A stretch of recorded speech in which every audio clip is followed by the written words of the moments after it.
Assalamualaikum warahmatullahi wabarakatuh. Berjumpa kembali dengan saya dalam rangka mendiskusikan suatu model pembelajaran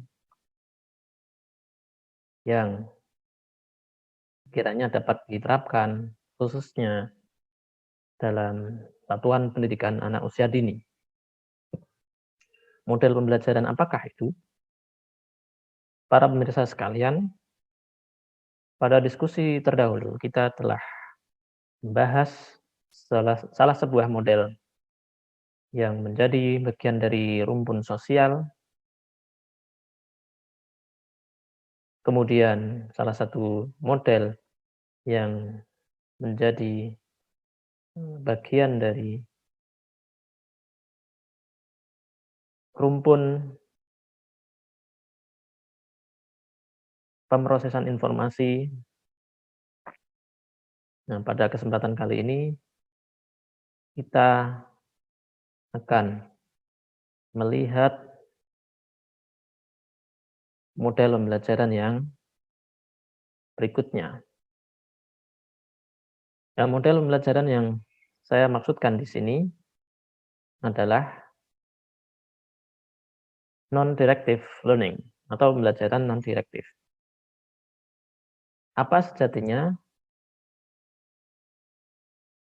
yang dimaksud dengan model itu, kemudian bagaimana langkah-langkah dalam menjalankan model tersebut, beserta sistem sosial apa, sistem pendukung apa yang meliputi model tersebut menjadi pembahasan yang akan kita urai pada perjumpaan kali ini. Para pemirsa sekalian, perlu kita pahami bersama bahwasanya non-directive teaching atau pengajaran non-direktif yang kemudian kita juga dapat menyebutnya dengan pembelajaran non-direktif, pembelajaran tak langsung, merupakan bagian dari rumpun personal. Ia didengungkan oleh seorang psikolog yang bernama Carl Rogers. Nah, mengapa model ini disebut dengan pembelajaran tak langsung atau non-direktif? Para pemirsa sekalian, di pembelajaran non-direktif, guru berusaha khususnya dalam satuan pendidikan anak usia dini membantu anak memahami bagaimana menjalankan peran utama dalam mengarahkan pendidikan anak itu sendiri. Misalnya saja dengan berperilaku sedemikian rupa untuk memperjelas tujuan dari melakukan aktivitas tertentu. Apa tujuan dari apa yang dilakukan oleh anak ketika ia menumpuk-numpuk tumpukan balok? Ia merangkai manik-manik. Tujuannya apa? Apakah membentuk sebuah pola tertentu? Apakah membentuk bangunan tertentu atau konstruksi tertentu?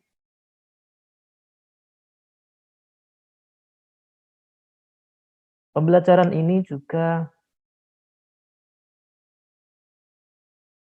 membantu anak supaya ia lebih partisipasi dalam mencapai tujuan yang ia inginkan. Sebagaimana yang kita contohkan tadi saat anak menumpuk tumpukan balok atau merangkai sebuah manik-manik.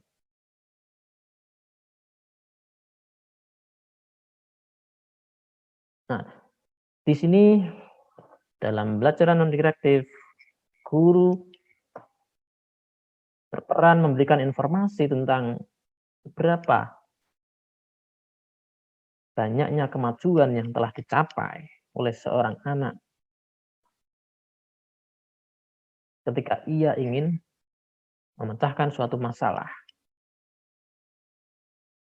Nah, masalahnya sekarang apa sebetulnya yang anak itu ingin lakukan dengan tumpukan balok tadi? Apakah menjadi sebuah bangunan bertingkat atau menjadi sebuah jembatan?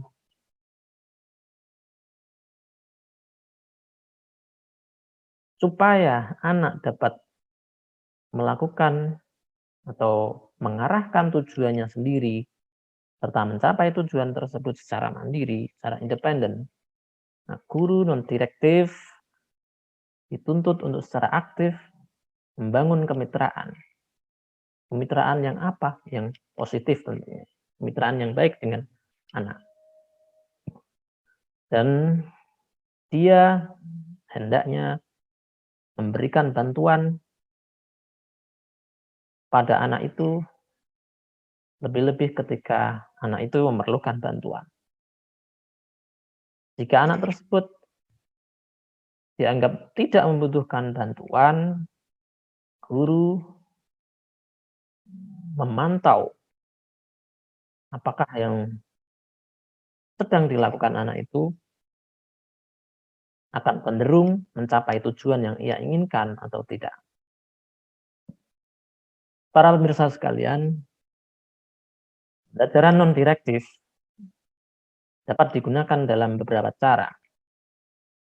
Antara lain, pembelajaran non-direktif dapat dikombinasikan dengan model yang lain. Pembelajaran non-direktif juga dapat digunakan ketika siswa atau anak sedang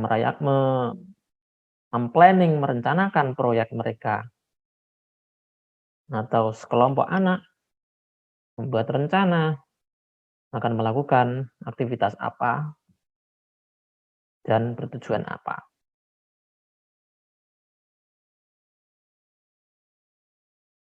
Para pemirsa sekalian,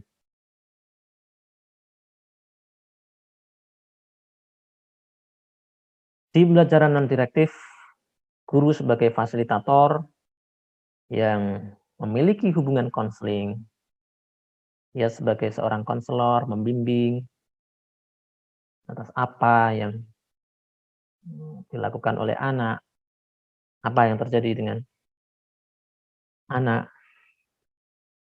dan membimbing pertumbuhan maupun perkembangan mereka. Ia, guru tersebut membantu anak mengeksplorasi, menjelajahi hal-hal baru tentang aktivitas mereka, menjelajahi tugas sekolah mereka, dan mengeksplorasi hubungan anak dengan orang yang lain.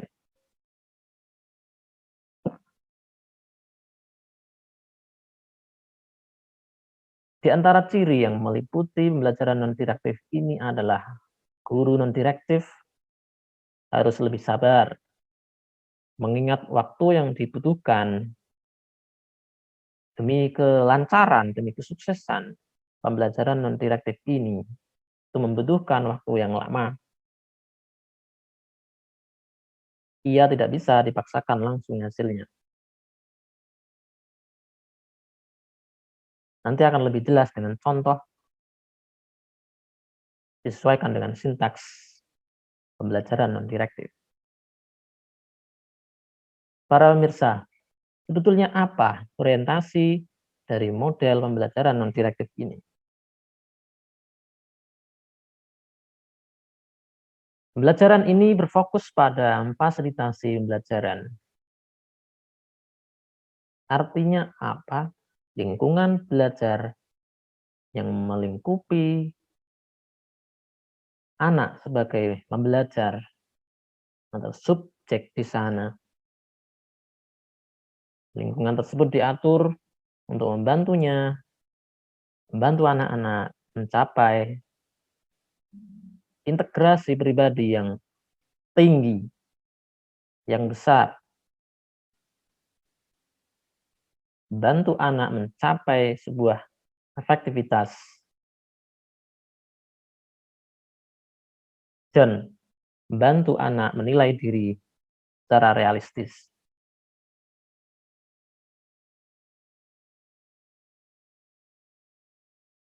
Di pembelajaran non-direktif,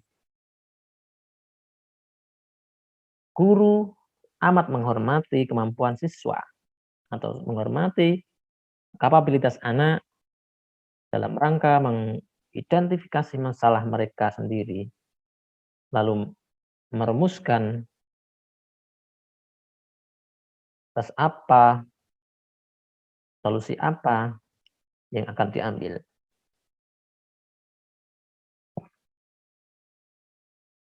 Saat model pembelajaran ini dioperasikan, guru mencoba melihat dunia yang ada pada dirinya. Ia menempatkan dirinya pada dunia anak. Sehingga secara tidak langsung sikap empati guru di sana akan tampak. Nah, jadi selama interaksi, guru merefleksikan pikiran dan perasaan siswa. Sebetulnya apa yang akan dilakukan oleh anak di depan saya?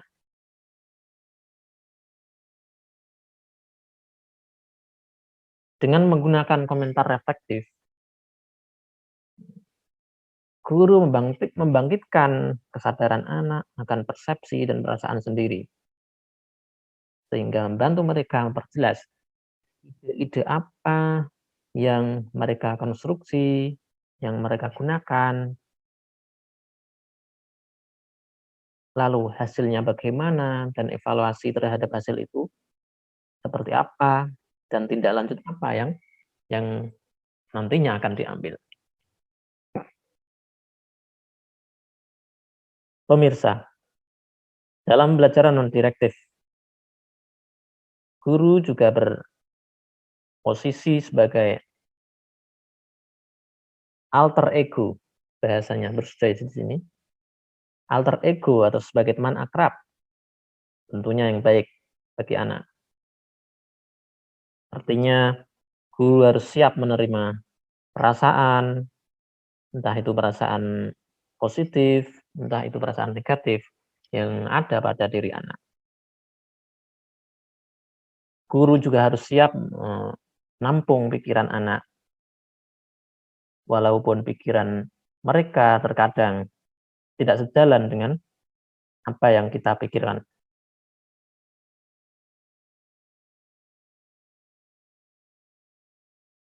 Guru dalam pembelajaran non-direktif secara tidak langsung mengomunikasikan kepada anak bahwa semua pikiran dan perasaan dapat diterima. Inilah yang juga patut kita catat, kita jadikan perhatian lebih. Saya tegaskan, dalam pembelajaran non-direktif, guru secara tidak langsung mengomunikasikan kepada anak bahwa semua pikiran, semua perasaan dapat diterima. Bahkan pemirsa, pengakuan baik, perasaan positif maupun perasaan negatif dinilai teramat penting demi perkembangan emosional dan mencari solusi positif terhadap apa yang dihadapi oleh anak.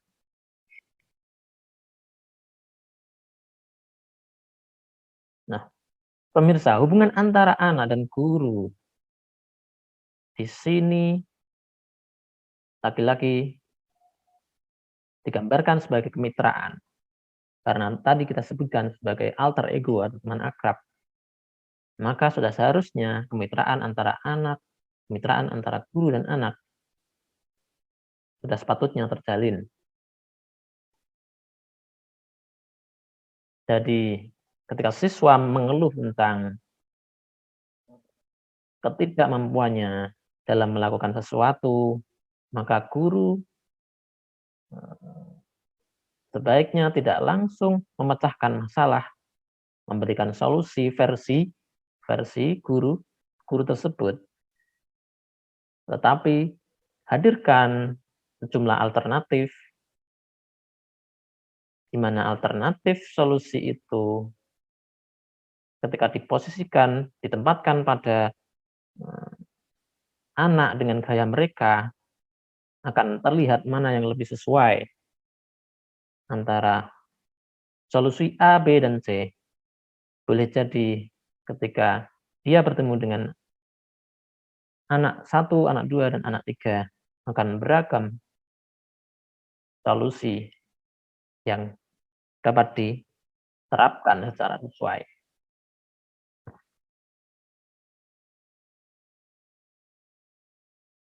Jadi pemirsa, suasana non-direktif dalam pembelajaran non-direktif ini memiliki 4 kualitas. Guru menunjukkan kehangatan, guru memperlihatkan respon atau daya tanggap, kemudian ada sikap permisif sehubungan dengan ekspresi perasaan anak. Artinya guru tidak menghakimi, guru tidak menyalahkan, walaupun menurut kita apa yang dirasakan oleh anak itu terkesan berbeda atau terkesan negatif. Anak pun bebas mengekspresikan perasaan, namun di sisi lain dia tidak lantas bebas untuk mengendalikan kita sebagai guru.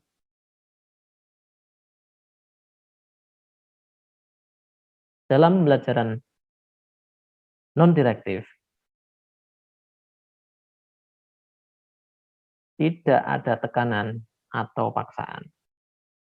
Itulah 4 kualitas yang ada dalam suasana non-direktif. Para pemirsa, saya rasa tidak akan lengkap bila sebuah model pembelajaran itu jika tidak disertai dengan suatu sintaks atau langkah-langkah bagaimana model pembelajaran itu dijalankan. Maka dari itu pemirsa, marilah kita simak langkah demi langkah yang kita kontekstualisasikan dengan dunia anak usia dini atau proses pembelajaran di satuan pendidikan anak usia dini. Apa yang harus dilalui, fase apa guru ketika di fase tertentu melakukan apa, begitu pula anak. Apa yang dilakukan dalam fase tersebut, silakan disimak para pemirsa. Untuk sintaks model pembelajaran non-direktif secara umum ada 5. Di sini fase-fasenya saya mengutip dari buku yang ditulis oleh Bruce Joyce dan temannya. Akan tetapi kita dapat mengembangkannya sesuai dengan konteks yang ada di sekitar kita. Apakah bisa pembelajaran non-direktif dijalankan di satuan PAUD? Fase yang pertama adalah penemuan masalah. Pada fase ini, kita sebagai guru dapat bertanya, apa yang dirasakan oleh anak dalam suatu pembelajaran tertentu. Katakanlah ketika di sebuah kelas, tema yang menjadi topik pembelajaran saat itu adalah tanaman.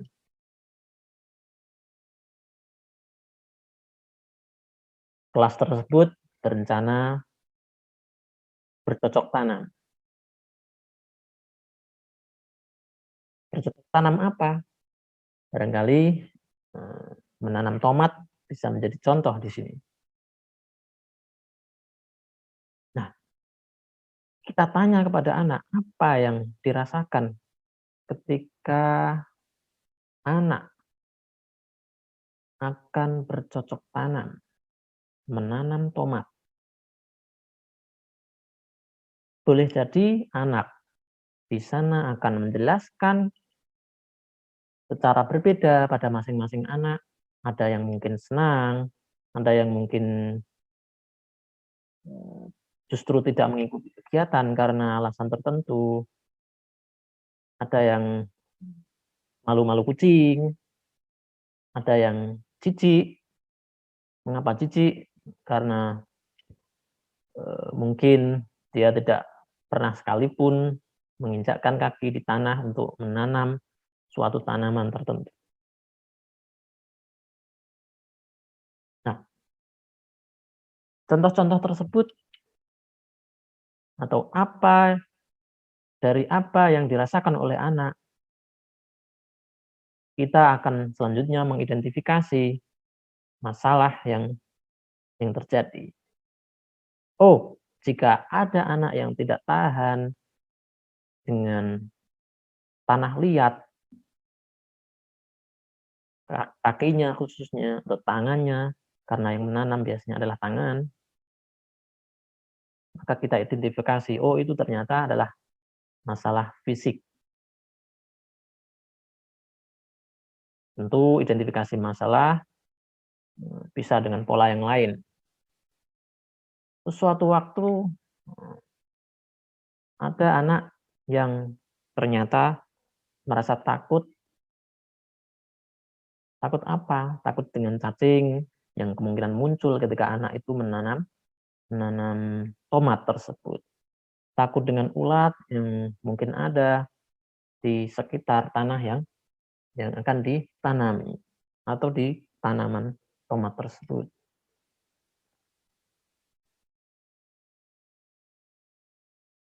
Artinya ketakutan itu bisa termasuk atau tergolong sebagai masalah psikis.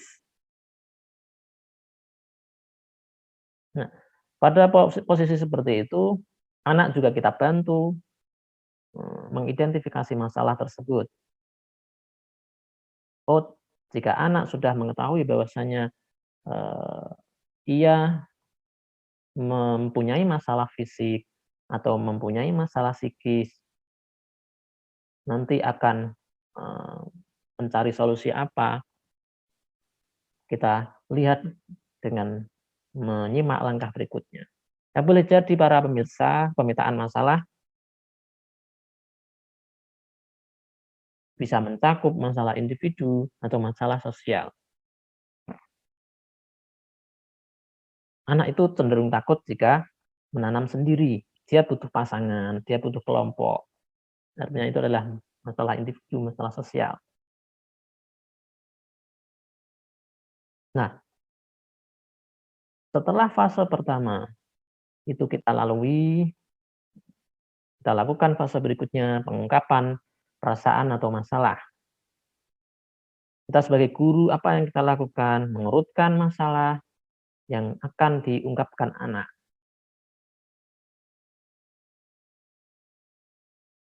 Karena kelas terdiri dari beberapa anak yang berbeda-beda karakternya, kita bisa mengelompokkan misalnya anak-anak yang cenderung memiliki masalah terkait fisik, mana anak yang cenderung bermasalah secara psikis, sehingga nanti ketika anak tersebut mengungkapkan masalah akan merasa terbantu dengan kehadiran masalah-masalah yang juga dihadapi oleh anak-anak yang lain. Ketika kita berperan seperti itu, anak kemudian memainkan perannya juga dengan menguraikan masalah atau perasaan mereka secara verbal. Entah itu masalah positif, entah itu masalah negatif. Entah senang, entah jijik, entah takut, entah terlalu berani, dan sebagainya. Kita biarkan anak mengekspresikan masalah tersebut secara verbal. Kita beri kesempatan mereka dan jangan sampai kita menyalahkan mereka atas perasaan atau masalah yang mereka alami. Para pemirsa, fase berikutnya adalah pengembangan pemahaman atau pengembangan kesadaran diri. Pada posisi atau fase ini, kita sebagai guru membimbing anak melihat misalnya sebab akibat terkait masalah yang ada itu. Kita bantu dengan pertanyaan, apa yang terjadi bila kaki langsung terkena tanah liat? Bagaimana jadinya bila takut terus-menerus terhadap cacing? Kita ajak mereka atau anak-anak tersebut melakukan refleksi terhadap masalah yang menimpa mereka. Bagaimana jadinya bila takut menerus terhadap cacing, bahkan sampai dewasa? Apa jadinya bila ia memiliki adik yang nantinya perlu perlindungan dari cacing, perlindungan dari ulat? Apakah anak yang di depan kita ketika berposisi sebagai kakak tidak bisa melindungi adiknya, misalnya seperti itu. Sehingga dalam posisi tersebut, dalam fase tersebut, anak juga kita ajak melakukan refleksi, diajak mikir, sehingga dengan apa yang kita hadirkan, pertanyaan-pertanyaan tersebut, misalnya anak kemudian menjadi berpikir kembali, mengapa harus takut terhadap cacing, mengapa harus takut dengan tanah liat, apakah tidak ada solusi ketika kulit kita alergi misalnya. Tentu ada solusi. Nah, solusi tersebut bisa kita masukkan dalam fase berikutnya, yaitu perencanaan dan pengambilan keputusan. Nah, di sini guru berperan dalam perjelas alternatif berbagai solusi yang dapat dipilih oleh anak, pilihan A, B, C, D, dan seterusnya. Jika masalah itu fisik misalnya, apa kaki anak harus memakai selop atau bungkus kresek. Ketika yang bermasalah adalah tangan, apakah tangan harus dibungkus dengan plastik atau sarung tangan? Atau jika semuanya bermasalah, kita harus menstimulasi anak tersebut supaya mau tetap menanam tomat dengan memanfaatkan APD yang komplit, alat pelindung diri yang komplit, dan sebagainya, dan sebagainya.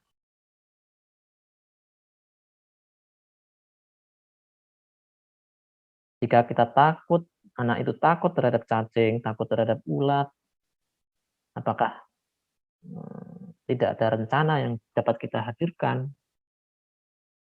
Misalnya, jika di tanah tersebut memang rawan dengan cacing atau dengan ulat, mengapa kita tidak berpindah ke tempat yang lain? Atau kita sediakan solusi, menyediakan pot, dan seterusnya. Sehingga anak memilih dari berbagai solusi tersebut. Lagi-lagi kita menghadirkan alternatif solusi, bukan kita memberikan solusi. Biarkan mereka menyeleksi solusi versi mereka sendiri yang sesuai dengan gaya mereka. Berikutnya para pemirsa, langkah terakhir adalah pelaporan tindakan atau pelaporan terhadap apa yang sudah dilakukan ketika ia menyelesaikan masalah. Dalam hal ini, kita berikan waktu kepada anak untuk menceritakan tindakan Tindakan apa? Tindakan pemecahan masalah yang telah dilakukan. Oh, tadi, aku memakai selop sehingga kakiku tidak, jadi alergi dan aku tetap bisa menanam tomat. Akhirnya dia bilang hore dan seterusnya. Tanpa ada satupun anak yang tertinggal dalam kegiatan tersebut. Kita tentu ketika ada anak bercerita, kita menyimak laporan mereka, sambil kita juga berpikir untuk mengevaluasi, tentu bersama anak mengevaluasi, eee, mudah mana menanam saat kaki diselop, dengan kaki tanpa diselop, atau tangan terbungkus dengan tangan tanpa terbungkus dan seterusnya. Sehingga anak juga berkesempatan mengevaluasi, bersama guru, sehingga nanti tindak lanjutnya anak akan memikirkan, apa yang akan terjadi. Bagaimana pemirsa? Tidak susah bukan menjalankan pembelajaran non direktif dalam satuan PAUD? Silahkan dicoba sesuai dengan konteks masing-masing. Para pemirsa, sebagaimana model pembelajaran sebelumnya, pembelajaran non direktif juga memiliki sistem sosial, prinsip reaksi, dan juga sistem pendukung. Sistem sosial yang ada pada pembelajaran non direktif bahwasanya model ini mengharuskan guru untuk mengasumsikan peran fasilitator dan reflektor. Ia memfasilitasi anak menemukan masalahnya, menemukan pilihan-pilihan solusinya, dan merefleksikan masalah-masalah yang terjadi pada anak supaya anak tersebut memikirkan pemecahan masalahnya versi mereka. Yang ada di sini adalah dalam sistem sosial pembelajaran non direktif, ekspresi perasaan dan otonomi pikiran sangat ditekankan. Lagi-lagi tidak ada penilaian, tidak ada judgement atau guru menyalahkan pikiran atau pemikiran dan perasaan anak. Prinsip reaksi para pemirsa, prinsip reaksi di sini karena non direktif, kita kata kuncinya adalah non direktif, maka tanggapan yang dihadirkan oleh kita sebagai guru atau orang dewasa adalah tanggapan yang tergolong tidak langsung. Kita menjangkau siswa, berempati dengan apa yang ia rasakan, masalah apa yang ia alami. Tapi mereka yang mendefinisikan masalah dan perasaan mereka. Mereka yang bertanggung jawab menyelesaikan masalah tersebut. Sehingga secara tidak langsung anak itu mendapatkan pelajaran, mendapatkan suatu pembelajaran seolah-olah guru tidak berbuat apapun di sana. Padahal guru tetap melakukan sesuatu, tetapi hanya pada koridor tertentu. Ya, memberikan tanggapan tidak langsung. Bagaimana dengan sistem pendukung supaya model pembelajaran non direktif ini berjalan dengan lancar? Sebaiknya perlu ada sumber daya, entah itu sumber daya yang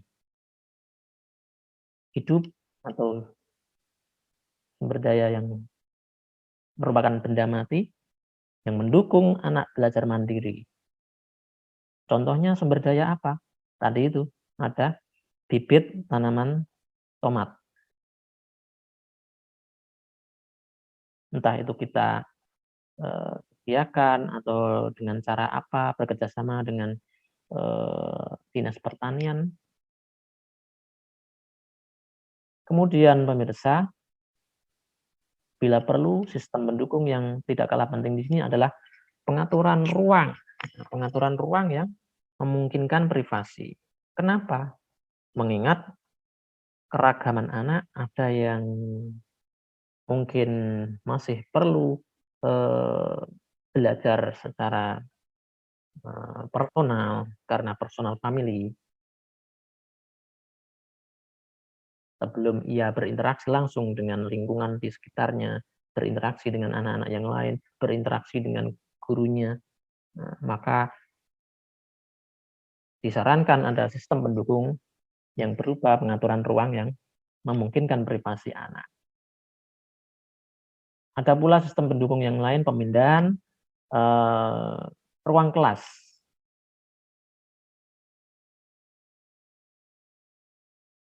yang dapat memungkinkan anak untuk mengeksplorasi masalahnya, yang mana ini bisa berhubungan dengan pengaturan ruang yang memungkinkan privasi.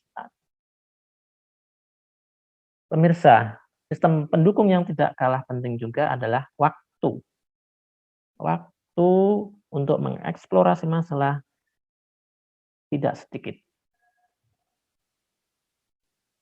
Kita perkirakan kira-kira, ketika ada proses atau akan ada kegiatan menanam tomat tadi, kita perkirakan berapa menit anak untuk mengurai masalah mereka, mengungkapkan masalah mereka, berpikir, merefleksikan masalah tersebut, sampai dengan merencanakan berbagai alternatif solusi masalahnya, sehingga kita tidak perlu tergesa-gesa.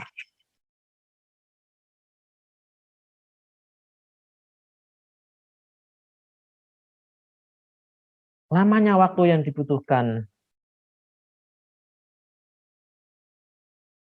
dalam menjalankan pembelajaran non direktif ini bagi sebagian orang, bagi sebagian kalangan dianggap sebagai kelemahan.